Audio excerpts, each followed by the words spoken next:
Happy Friday, scholars. I cannot believe that it is the end to another week. And you guys are just absolutely crushing this whole online learning. There have been so many of you who have been submitting your assignments on time. You're producing really quality work, and you're taking the feedback that your teachers are giving you and working extremely hard to make sure you're incorporating revisions before resubmitting your assignments. I'm so incredibly proud of you, and know that today you're going to continue to show us your best self. Go ahead and give yourself a high five. Now, we are actually going to go over our agenda for today. This video is going to be pretty short because there's only a couple of things I'm going to go through with you. We're going to do a quick review of the things that you've learned with Miss Yaba this week and with me this week. We're going to go through some directions for how you can take your quiz. And then you're going to take your quiz and you're going to crush it just like this guy. You can do it.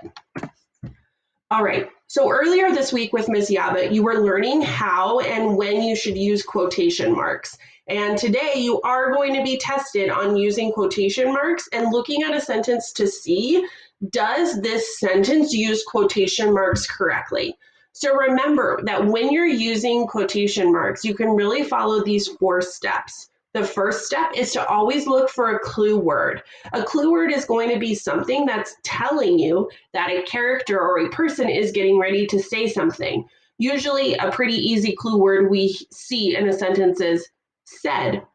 Mrs. Lardner said, and then the next things that come in the sentence are my dialogue, what I'm actually saying, what the character is saying.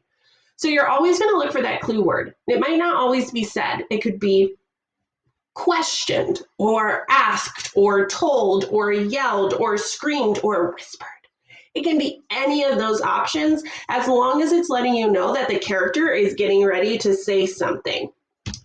The next step that you need to do is you need to make sure that you have a comma after your clue word or after the clause that's getting ready to go into the dialogue. You always want to put quotes around what is being said or what is being thought. You'll put your quotes at the beginning of the sentence and you'll put it at the end of the sentence. We always capitalize the beginning of our dialogue, and we always make sure that the end of the sentence has a punctuation of some sort. So let's look at some of our examples over here. When I arrived at home, my mom questioned me. The word questioned is our clue word. It's our, you got it. It's letting us know that mom is getting ready to say something. Here's that special comma I need. Mom said, how was your day today, darling? So I put quotes around how and I put quotes around darling.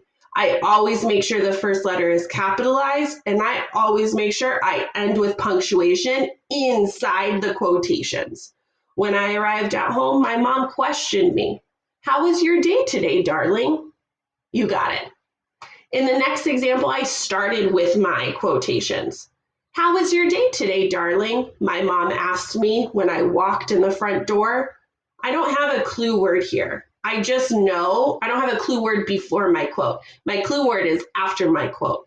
My mom asked me, she asked, how was your day today, darling? So I know that that's the dialogue. That's what the character is saying. I need to put quotes at the beginning and at the end. You also learned with me this week a little bit more about capitalization and how we use mints to help us remember when we capitalize. We capitalize months, days, and holidays, a lonely eye, names of people, places, and things, titles, and always the first letter of the first word of a sentence. We then yesterday learned a little bit more about the rules of capitalizing titles. Remember, we capitalize the word at the beginning of the title, at the end of the title, and the important words. You guys crushed capitalization, and I know you're going to do so great on your quiz today. All right, so now you're going to get ready to go ahead and take your quiz for today. Your quiz for today is an Illuminate assessment, so I want to make sure that you know how to log in for your Illuminate assessment. So Mrs. Lerner is going to bring this down here. You're going to see When you go onto your Google Classroom, an announcement that looks like this, it's going to say grammar quiz, 4th grade, April 17th. So today you're going to show me what you know. You're going to click this link that is going to be in the announcement. So we're going to click the link. Mrs. Lardner's screen looks a little bit different, but you're going to log in with your email address. And you're going to end up at a page that looks just like this that says Illuminate Education.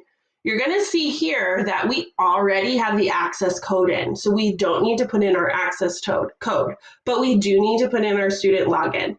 If you don't know your student login, no worries, I'm going to help you find that now, but if you do know it, you can just enter, press next, and get started. If you don't remember your student login, you're going to follow these steps. So I'm going to go to my ELA page. So this is what it would look like if Mrs. Lardner were a student and I was looking at this ELA page.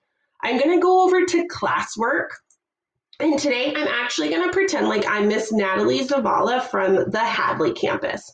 When I click classwork, I'm going to see the assignments that are for today, but I'm also going to see a section called student login info.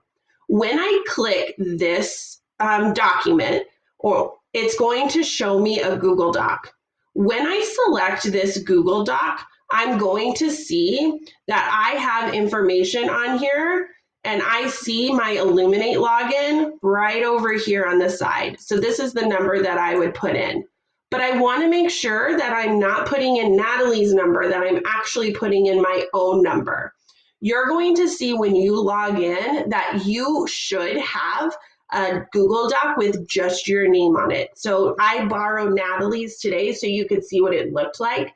But when you open up your Google Classroom, and let's say your name is Jericho, when you open up your Google Classroom and you look at student login information, you're going to see that there's a document that says Jericho. That's the one you're going to click so you can see what your actual number is. So now that you know how to find your login information, you would go in, you would put in your student login number and click the blue next button, and it would take you to your assessment. You now have the opportunity to take a short quiz to let Mrs. Lardner know and to let all of your teachers know how much you have learned from this week of school. I know that every single one of you is going to hop online and try your best so we can get the most green color wheel we have ever seen. On Monday, I'll go ahead and I'll post a snapshot of what our data looked like from this quiz and shout out some really awesome scholars who worked super hard on their assessment today. Remember, you got this. Now's your time to shine. As soon as this video is over, go ahead and log in and click your Illuminate assessment. You're going to do a great job today. I can't wait to see how well you do. Have a great rest of your Friday, and I will see you later.